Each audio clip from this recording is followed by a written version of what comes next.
Hi guys, Dr. B here. This is AP Chemistry topic 5.9, steady state approximation. The objective for today is to be able to identify the rate law for a reaction from a mechanism in which the first step is not rate limiting. So the previous topic, the first step was rate limiting. Unfortunately, now that won't be the case. When the first step of reaction is fast, meaning it's not the slow or rate determining step, we need to approximate the reaction rate, and it's called steady state approximation. So this is the nicer version of it, but it's all good. So like we said, the slowest step of the reaction determines the rate of the reaction. If it's the first one, then the overall rate will be based on the stoich of the first elementary reaction. So we can see that we have two A's in the slow for the reactants, so therefore the rate equals Ka squared. If a second or another following reaction is considered the slow one, then you have to add up all the reactants of the slow step and cancel any intermediates to determine the rate of reaction. So the observed rate here, A plus A, we see a double-sided arrow here. That double-sided arrow just means that it's at equilibrium and it goes back and forth.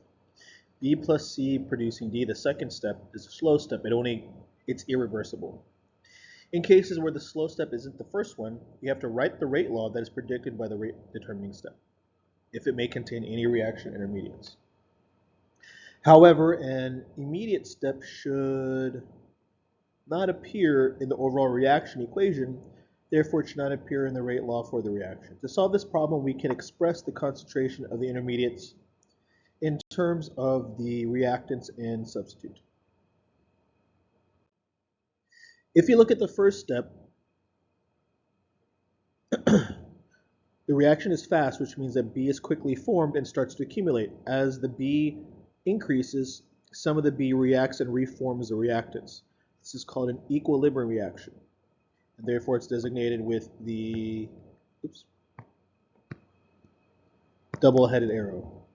As long as the first step of the reaction is fast, there is B available for the second step. Since the second step continues up more slowly, the amount of the B intermediate remains fairly constant over the time of the course of the reaction.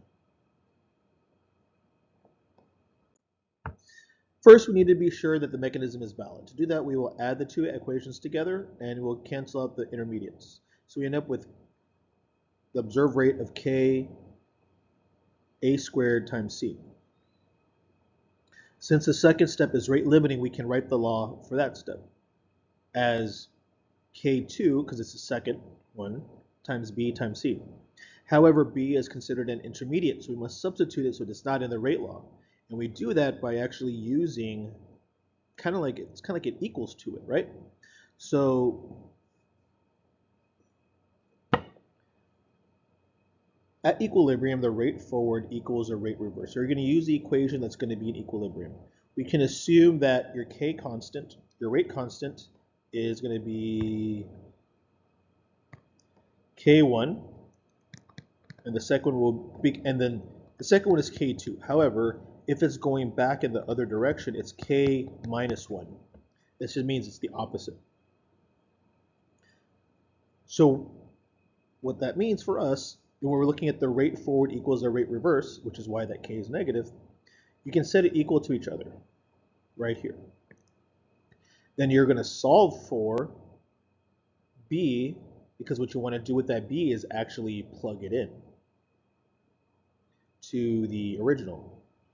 And then when you end up with a rate expression that no longer has B, so you have to plug in everything else. So in the end, though, to make it easy, all the K values would then combine into a single K constant. So you just end up with that. We'll go over an example and that'll make more sense. Ozone naturally decomposes into oxygen. There is a rate law of rate equals ozone squared over O2. The reaction occurs in two steps. Which of the following is considered the rate limiting step?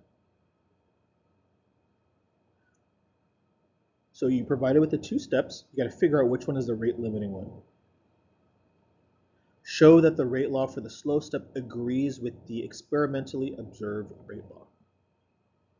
It tells you with the rate law has some kind of weird over right here. So that's where the rate law is. So how are we going to get that?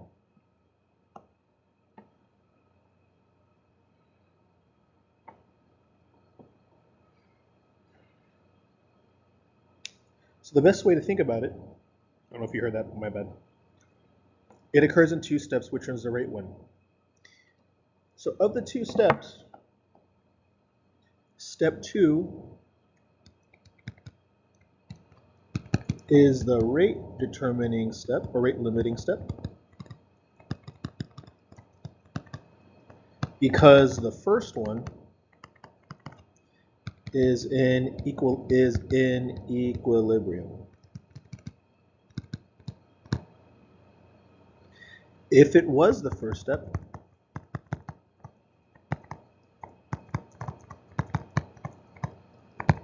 the rate law would actually be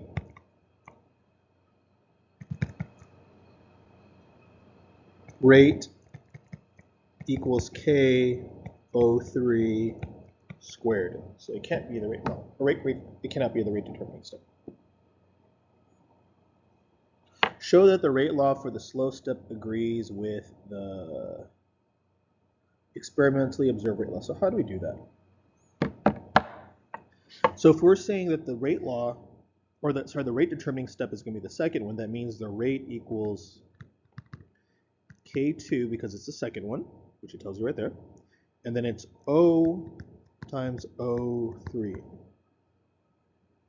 But that doesn't match our actual rate law that it's there. So how do we do this?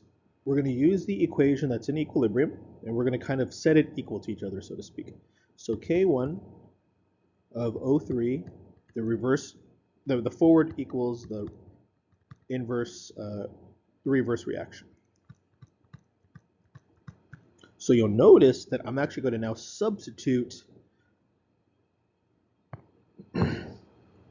this with this. So I have to rearrange this now. So K1 times O3 over K negative 1, times O2 equals O. So now I'm just going to substitute this. The rate equals K2 times K1 times O3 over K minus 1 times O2. I'm going to erase this, so hopefully you got this.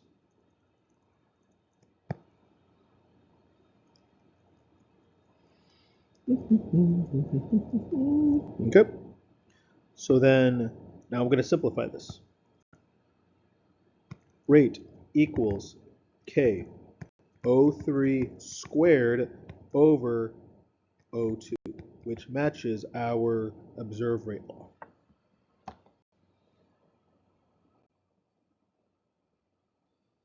The rate mechanism shown here is 2A produces 2B plus C. You'll notice that now we have 3 equations. We have an equilibrium one, a slow one, and then a fast one. So this, remember, our rate determining step is the slow one, so it has to be this one. But how are we going to do this? So first we have to establish that we're going to base our rate law off of the second one. So K2 times B, times D. Excuse me. So we can only use the equation that's going to be in equilibrium for this. So the forward reaction, K1 A squared equals K negative 1 B times D. It's negative, my bad. So I'm going to solve for one of these. And what I want to do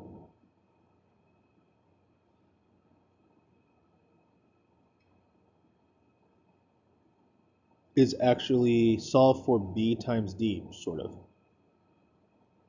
So I'm going to divide both sides by K negative 1.